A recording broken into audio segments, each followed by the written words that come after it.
સૌ મિત્રોને જય સોમનાથ. ઓમ નમઃ શિવાય. પ્રિય મિત્રો, તમારો દિવસ શુભ રહે, મંગલમય રહે, શુભકામના. હું બિલીમરાથી જોગીભાઈ વ્યાસ આપ સૌનું આપણી જોગેશમાં પુનઃ હાર્દિક સ્વાગત કરું છું. મિત્રો, આજરોજ જોઈશું આજનો શુભ પંચાંગ. આજે તારીખ છે 13/5/2024 ને સોમવાર. વૈશાખ સુદ છઠ તિથિ છે. આજની છઠને ચંદન છઠ તરીકે ઓળખવામાં આવે છે. આજે જે બાળકનો જન્મ થાય છે એની તિથિ ગણાય છે છઠ. આ છઠ તિથિ આજે મળસ્કે 2:05 શરૂ થઈ આવતીકાલે મળસ્કે 2:51 પૂર્ણ થઈ જશે. આજે જે બાળકનો જન્મ થાય છે એનું નક્ષત્ર ગણાય છે પુનર્વસુ. આ પુનર્વસુ નક્ષત્ર ઘણું શુભ માનવામાં આવે છે. આ પુનર્વસુ નક્ષત્ર આજે સવારે 11:24 પૂર્ણ થઈ જશે અને ત્યાર પછી જે બાળકનો જન્મ થાય એનું પુષ્ય નક્ષત્ર ગણાશે. પુષ્ય નક્ષત્ર પણ ઘણું શુભ છે. આજે જે બાળકનો જન્મ થાય છે એનો યોગ ગણાય છે શૂલ. આ શૂલ યોગ આજે સવારે 7:41 પૂર્ણ થઈ જાય છે અને ત્યાર પછી જે બાળકનો જન્મ થાય એનો ગંડ યોગ ગણાશે. આજે જે બાળકનો જન્મ થાય છે એનું કરણ ગણાય છે કૌલવ. આ કૌલવ કરણ આજે બપોરે 2:22 પૂર્ણ થઈ જાય છે અને ત્યાર પછી જે બાળકનો જન્મ થાય એનું તૈતિલ કરણ ગણાશે. આજે જે બાળકનો જન્મ થાય છે એની રાશિ ગણાય છે મિથુન. મિથુન રાશિ અક્ષર આવે છે ક છ ગ. મિથુન રાશિનો સ્વામી બુધ ગણાય છે. પરંતુ મિત્રો, આ મિથુન રાશિ આજે સવારે 5:05 પૂર્ણ થઈ જાય છે. આજે સવારે 5:05 પછી જે બાળકનો જન્મ થાય એની કર્ક રાશિ ગણાશે. કર્ક રાશિ અંદર અક્ષર આવે છે ડ અને હ. કર્ક રાશિનો સ્વામી ચંદ્ર છે. આ કર્ક રાશિ આજે મળસ્કે 5:05 થી શરૂ થઈ 15 તારીખે બપોરે 3:25 પૂર્ણ થશે. એટલે ત્યાં સુધી જે બાળકોના જન્મ થાય એ બધાની રાશિ કર્ક ગણાશે. મારા જે કે સબસ્ક્રાઇબ મિત્ર છે એમની પોતાની મેરેજ એનિવર્સરી હોય યા એમને વર્ષગાંઠ હોય એ બધાને મારી ઘણી ઘણી શુભકામના. તમારું આખું વર્ષ ખૂબ સુંદર રીતે વ્યતીત થાય એ હું ભગવાન સોમનાથ દાદાને પ્રાર્થના કરું છું. પરંતુ મિત્રો, આજના દિવસે આજનું સુકન જોઈ લેજો અને આજનું સુકન કરી લેજો. આજનું સુકન કરેલું હશે તો તમારું આખું વર્ષ સુંદર રીતે વ્યતીત થશે. એમ તો આજે સોમવાર છે. સોમવારના દિવસે ભગવાન શંકરના મંદિરે દર્શન માટે ખાસ જવું જોઈએ. ભગવાન શિવના દરબારમાં દર્શન કરવાથી શિવની પરમ કૃપા પ્રાપ્ત થાય છે. આજે ભગવાને શેરડીનો રસ, દૂધ, સાકરનું પાણી ચડાવવાનું પણ એક બહુ જ મહત્વ છે. એ ચડાવવાથી ભગવાન શિવ પ્રસન્ન થાય છે અને લક્ષ્મી દેવી પણ પ્રસન્ન થતી હોય છે. તો જેની પણ વર્ષગાંઠ છે એ બધાને મારી ઘણી ઘણી શુભકામના. આ નક્ષત્ર વાર તિથિ યોગકરણમાં આપણો જે જન્મ હોય છે તે પ્રમાણે આપણા જન્મની અંદર બધી ઘટનાઓ ઘટિત થતી હોય છે. તે જોઈને યોગ્ય રીતે એની પૂજા વિધિ કરી લેવામાં આવે તો જીવનમાં સરળતાથી સફળતા મળતી હોય છે. આજે મારા કોઈ પણ સબસ્ક્રાઇબ મિત્રો પોતે એમના પરિવારમાંથી કોઈ પણ સદસ્ય કોઈ જગ્યાએ ઇન્ટરવ્યુ આપવા જઈ રહ્યા છે, કોઈ નવો ધંધો વેપાર ચાલુ કરવા જઈ રહ્યા છે, કોઈ પરીક્ષા આપવા જઈ રહ્યું છે, કોઈ રમત ગમતમાં ભાગ લેવા જઈ રહ્યું છે, કે આજે કોઈ વિદેશની યાત્રા માટે જઈ રહ્યું છે, કે આજે કોઈ ધર્મ ક્ષેત્રની યાત્રા માટે જઈ રહ્યું છે, આજે કોઈનું ઓપરેશન હોઈ શકે, કોઈની ડિલિવરી હોઈ શકે, કોઈની સગાઈ હોઈ શકે, કોઈની છઠ્ઠીની પૂજા હોઈ શકે, આવા કોઈ પણ કાર્ય માટે તમે જઈ રહ્યા છો તો તમારા કાર્યમાં સારી સફળતા મળે હું સોમનાથ દાદાને પ્રાર્થના કરું છું. પરંતુ મિત્રો, આજે કોઈ પણ કાર્ય કરવા માટે તમે જાઓ છો તો આજનું સુકન કરીને જજો તો કાર્યમાં દિવ્ય સફળતા પ્રાપ્ત થઈ શકશે. આજના દિવસે આમ તો સોમવાર છે એટલે ઘરેથી નીકળો છો તો માતાને વંદન કરીને નીકળો. ઘરમાં દેવસ્થાનમાં પગે લાગીને નીકળવાનું, ભગવાનને પ્રાર્થના કરવાની કે મારા દરેક કાર્યમાં સફળતા અપાવજો અને મારી સાથે રહેજો. આજે ઘરેથી પક્ષીને દાણા નાખીને નીકળવું જોઈએ તો દરિદ્રતા દૂર થાય, લક્ષ્મીની પ્રાપ્તિ થતી હોય છે. આજે આખા દિવસમાં કોઈ પણ પૂજા કરવાનો, કોઈ યજ્ઞ કરવાનો હોય, કોઈ ધંધાના વેપારની શરૂઆત કરવાનો હોય, કોઈ યાત્રા પ્રવાસ માટે જવાનો હોય, કોઈ પણ કાર્યની શરૂઆત કરવા માંગતા હોય તો આજે એક ચોક્કસ શુભ સમય હોય છે. તે સમયગાળા દરમિયાન તમે કરો છો તો સારી સફળતા મેળવી શકો છો. તો આજે સોમવાર છે. આજે સવારે 6 થી 7:30 વાગ્યા સુધીનો સમય શુભ રહેશે કોઈ પણ કાર્ય કરવા માટે. તેમજ 9 થી 10:30 વાગ્યા સુધીનો સમય શુભ રહેશે.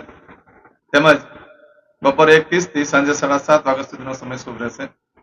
તેમજ રાત્રે 10:30 થી રાત્રે 12 વાગ્યા સુધીનો સમય શુભ રહેશે અને આવતીકાલે મળસ્કે 1:30 થી સવારે 6 વાગ્યા સુધીનો સમય શુભ રહેશે. એમાં તમે કોઈ પણ કાર્ય કરશો તો કાર્યમાં સારામાં સારી સફળતા પ્રાપ્ત કરી શકશો. પરંતુ મિત્રો, આજના દિવસે તમારી કોઈ પણ વસ્તુ ચોરાઈ જાય છે, ખોવાઈ જાય છે તો 7 દિવસમાં મળવાની શક્યતા છે, બાકી મળવાની શક્યતા બહુ જ ઓછી છે. આજના દિવસે કોઈ પણ કાર્યનો આરંભ કરવો હોય તો શુભ દિવસ છે. કોઈ પણ વસ્તુની ખરીદી કરવા માટે પણ શુભ દિવસ છે. વેચાણ કરવા માટે પણ શુભ દિવસ છે. આજનો દિવસ ઘણો શુભ છે.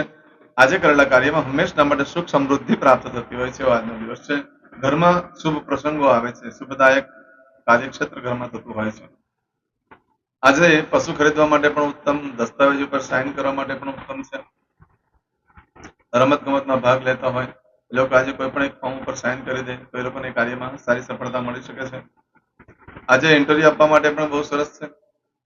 અને આજના દિવસે જે તમે કાર્ય કરો છો, કોઈ ભાગીદાર મળી જાય છે, ભાગીદારી કરો છો, મેરેજ વાળા માટે આજનો દિવસ ઘણો શુભ રહેશે.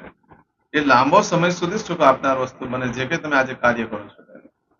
આજે નવા વસ્ત્ર ધારણ દરેક જણાએ જ કરી લેવા જોઈએ. નવા વસ્ત્ર ધારણ કરવાથી અડચણ, મુશ્કેલીઓમાંથી નિવારણ થતું હોય છે. જીવનમાં જે કંઈ મુશ્કેલી હોય એમાંથી મુક્તિ મળતી હોય છે. નવું વસ્ત્ર એટલે ખાસ ધ્યાન રાખો, રેડીમેડ લાવેલા કપડાં એ નવા વસ્ત્ર કહેવાય ખરા, પણ એ કોઈને કોઈ પહેરી લીધેલા હોય છે, માટેનું કોઈ ફળ પ્રાપ્ત થતું નથી. નવા વસ્ત્ર એટલે સીવેલા કાપડ હોય, તમારા સિવાય કોઈ પહેર્યા જ ન હોય એવા વસ્ત્રની વાત છે. યા તો પછી તમારા ઘરમાં પેન્ટ પીસ, શર્ટ પીસ હોય તે ઓઢી લો તો પણ એનું સુફળ પ્રાપ્ત થઈ શકે છે. આજે નવા વસ્ત્ર ધારણ કરવાથી જીવન સરળ બની જાય છે. એકાદ ધર્મ ક્ષેત્રની યાત્રા પ્રવાસ પણ થઈ શકે છે. પણ આવું બધું જે ફળ છે આજે સવારે 11:24 સુધીમાં મળે. આજે સવારે 11:24 પછી તમે જે કોઈ કાર્ય કરો છો એનું ફળ બદલાઈ જાય છે. આજે સવારે 11:24 થી લઈ આવતીકાલે બપોરે 1:05 સુધીમાં તમે જે કાર્ય કરો છો એનું ફળ બદલાઈ જાય છે. એમાં તમારી કોઈ પણ વસ્તુ ચોરાઈ ગઈ, ખોવાઈ ગઈ તો 7 દિવસમાં મળે, બાકી મળવાની શક્યતા ઓછી. આજે કરેલા કાર્યમાં, આરંભ કરેલા કાર્યમાં સુખ સમૃદ્ધિમાં ખૂબ વધારો થતો હોય છે. આજે પુષ્ય નક્ષત્ર છે. આજના દિવસે સોનું વગેરે ખરીદવા માટે પણ ઘણા લોકો ઉત્સુક રહેતા હોય છે. 100% ખરીદી કરી શકાય છે, પણ જરૂર નથી કે તમને ભવિષ્યમાં એનાથી સુખ પ્રાપ્ત થાય. એમાં વધારો થઈ શકે છે. લાંબો સમય સુધી સુખ ટકી શકે છે. માટે આજે કોઈ એફડી લેવી તો લઈ શકે. 11 વાગ્યા પહેલા પણ સારું છે, 11 વાગ્યા પછી પણ સારું છે. કોઈ લાંબી પ્રોસેસ કોઈ કરવાના હોય, કોઈ નવો ધંધો વેપાર ચાલુ કરવાનો હોય તો આજે કરી શકાય છે. આજે દસ્તાવેજ પર સાઇન કરવા માટે પણ ઉત્તમ, ખરીદી કરવા માટે પણ ઉત્તમ, વેચાણ કરવા માટે પણ ઉત્તમ દિવસ છે. અને ખાસ કરીને આજે ઇન્ટરવ્યુ આપવા માટે પણ ઉત્તમ દિવસ છે. અને જે લોકોને વિદેશ માટે જવા માટે કે નોકરી જોબ માટે બહુ તકલીફો પડતી હોય, એના માટે ઇન્ટરવ્યુ આવતું જ ન હોય, તારીખ ના મળતી હોય, એ લોકો જો આજે નવા વસ્ત્ર ધારણ કરી લે છે તો એ લોકોને ઇન્ટરવ્યુમાં સફળતા મળતી હોય છે. આજે નવા વસ્ત્ર ધારણ દરેક જણા જ કરવા જોઈએ. બપોર પછીનો સમય પણ ઘણો શુભ છે. ધનવાન થવાના યોગ ઉભા થાય, વ્યાજની આવક ઘટે, જાવક ઘટે અને ખૂબ વધારો થઈ શકે છે વેપાર વ્યવસાયની અંદર. આજના દિવસે નવા વસ્ત્ર ધારણ કરવાથી જીવન પણ અનુકૂળ થતું જાય છે અને ઘરમાં શુભ પ્રસંગ પણ આવે છે. આજનો આખો દિવસ સારો છે અને આવતીકાલે બપોરે 1:05 સુધીનો સમય શુભ રહેશે. આજે કરશો આજનો સંકલ્પ, ચમચીમાં પાણી લઈ લો. અદ્યતને માસન માસોત્તમ પરમ પવિત્ર વૈશાખ માસે શુભે શુક્લ પક્ષે ષષ્ઠીમ્યાયામ ચંદ્રવાસન વિત્તાયામ. દરેક જણાએ પોતાનું ગોત્ર બોલવાનું છે. ગોત્ર ખબર નહીં હોય તો કાશ્યપ ગોત્ર બોલવાનું છે. હવે દરેક જણા બોલવાનું ઉત્પન્નેન, પછી તમારું નામ બોલી જાઓ.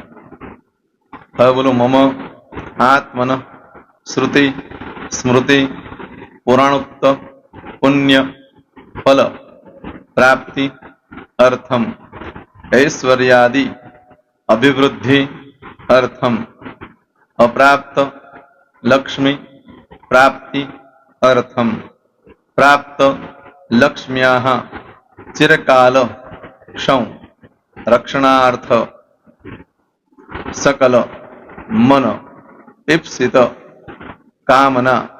હવે તમારા મનમાં જે કઈ ઈચ્છા હોય તે બોલી જાઓ.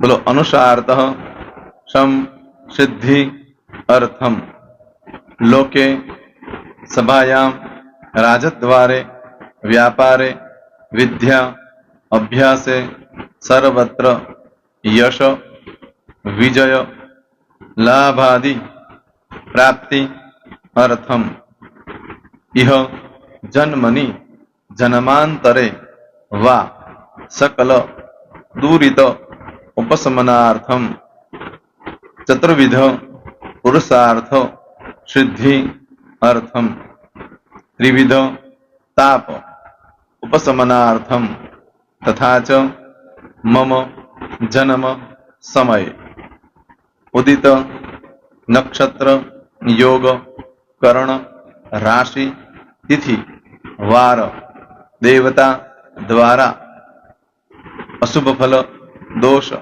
निवृत्ति अर्थम शुभ फल प्राप्ति अर्थम जन्म समय जन्म कुंडली मध्ये द्वादश भाव मध्ये स्थित आदित्यादि नवग्रह देवता द्वारा योग मध्ये दृष्टि मध्ये महादशा अंतर्दशा प्रत्यंतर्दशा मध्ये शुभ फल प्राप्ति अर्थम अशुभ फल दोष निवृत्ति अर्थम आदित्यादि नवग्रह देवता अनुकूलता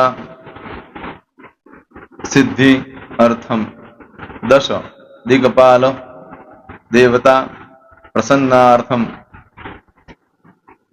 भूत प्रेत पिशाचादि द्वारा रचित दोष भय रोग निवृत्ति अर्थम तथा च मम હવે જેના લગ્ન થઈ ગયા છે એ લોકોએ બોલવાનું છે મમ દાંપત્ય જીવન મધ્યે સુખાકારી પ્રાપ્તિ અર્થમ હવે જેના લગ્ન નથી થયા એ લોકોએ બોલવાનું મમ જટટી વિવાહ યોગ પ્રાપ્તિ અર્થમ હવે જે લોકોને સંતાન પ્રાપ્તિની પૂજા આપી છે એ લોકોએ બોલવાનું છે મમ જટટી દીર્ઘ આયુ આરોગ્ય ऐश्वर्यादि समन्वित पुत्र पौत्रादि संतति सुख प्राप्ति अर्थम હવે જે છોકરાઓ અભ્યાસ કરી રહ્યા છે વિદ્યાર્થી છે એ લોકોને પૂજા આપી છે એ લોકોએ બોલવાનું વિદ્યા અભ્યાસ મધ્યે દેશે વિદેશે સર્વત્ર ઉત્તર ઉત્તર દિવ્ય સફળતા સાનુકૂળતા પૂર્વક પ્રાપ્તિ અર્થમ જે લોકોને વિદેશ જવાની પૂજા આપી છે એ લોકોએ બોલવાનું છે મમ જટટી વિદેશ ગમન યોગ પ્રાપ્તિ અર્થમ હવે જે લોકોને આરોગ્ય માટેની પૂજા આપી છે એ લોકોએ બોલવાનું છે મમ આયુ આરોગ્ય ઐશ્વર્યાદિ પ્રાપ્તિ અર્થમ જે લોકોને બરકત માટેની પૂજા આપેલી છે એ લોકોએ પણ બોલવાનું છે બધાએ જ બોલવાનું છે મમ ગૃહે શુભલક્ષ્મી મહાલક્ષ્મી प्रीति प्राप्ति अर्थम व्यापार व्यवसाय मध्य देशे विदेशे सर्वत्र उत्तर उत्तर प्रगति उन्नति प्राप्ति अर्थम હવે દરેક જણાએ બોલવાનું મમ ભય રોગ શત્રુ બાધા મારણ તારણ મંત્ર તંત્ર અરિષ્ટ દોષ પીડા નિવૃત્તિ અર્થમ હવે તમે જે ભગવાનની પૂજા કરી રહ્યા છો એ બોલો એ લોકો ભગવાનનું નામ બોલી દો દરેક જણા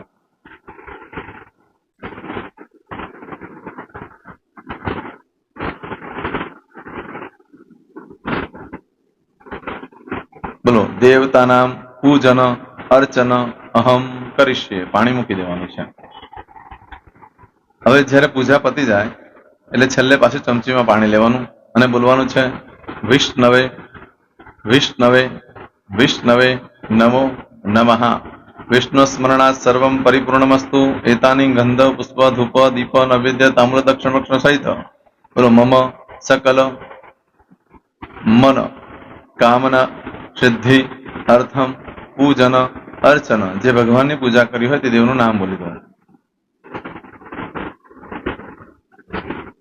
બોલો દેવતાનામ ચરણ કમલે અર્પણમસ્તુ પાણી મૂકી દો ફરી પાછું પાણી લેવાનું પૂજન અર્ચન તત્સત બ્રહ્માર્પણમસ્તુ નીચે જમીન પર પાણી મૂકી દો એમાં આંગળી કસી કપડામાં તિલક કરી દો બે હાથ જોડી ભગવાનને વંદન કરવાના કહેવાનું કે હે પ્રભુ મારાથી મારા પૂર્વજોથી મારા પરિવારજનોથી ગયા જન્મમાં આ જન્મમાં જે કાંઈ પાપ કર્મ થયા છે એ બધા પાપ કર્મથી અમને મુક્ત કરો. અમે તમારા બાળક છીએ. હે પ્રભુ, અમે તમારો ખૂબ આભાર માનીએ. આજે અમારી પાસે તમારી પૂજા કરાવી. આ પૂજામાં જાણતા અજાણતા કંઈ ક્ષતિ થઈ હોય તો અમને બ્રાહ્મણોને ક્ષમા કરજો. નમસ્કારાન સમર્પયામિ આહ્વાનમ ન જનામિ ન જાનતો પૂજાક્ષરમ પરેશ્વર મંત્રહેમ ક્રિયાન ભક્તિમ સરસ્વય પૂજનમ કમગતમ પાવમ ગોદાત્રમ ચાગ્ના સંતિ પુણ્ય દર્શના ધન્ય હો તૃષ્ણાર્ધમ. હવે ઊભા થઈ જવાનું, શ્રીનારાયણ ભગવાનને પાણી ચડાવી દેવાનું. તમારો દિવસ શુભ રહે, તમે અને તમારો પરિવાર સુખી રહે, સંપન્ન રહે, સુરક્ષિત રહે એ ભગવાન સોમનાથ દાદાને પ્રાર્થના. તો મિત્રો, તમે મારા વિડીયોને લાઈક ના આપી હોય તો સૌથી પહેલા લાઈક આપી દો, અને ત્યાર પછી જો તમે મારી આ ચેનલ સબસ્ક્રાઇબ ન કરી હોય તો સૌથી પહેલા સબસ્ક્રાઇબ કરી લો, અને બેલ આઇકોન ઓલ પર ક્લિક કરવાનું ભૂલશો નહીં, જેથી કરીને સૌથી પહેલા નવી વિડીયો જે કંઈ મૂકું એ તમને મળે. મિત્રો, કંઈ પણ મૂંઝવણ હોય તો મને આ નંબર પર તમે ફોન કરીને પૂછી શકો છો. મારો મોબાઈલ નંબર છે 9825546459. મિત્રો, કોમેન્ટ્સમાં જય સોમનાથ લખવાનું ભૂલશો નહીં. ફરી પાછા નવા વિડીયો સાથે મળીએ. ત્યાં સુધી સૌને જય સોમનાથ.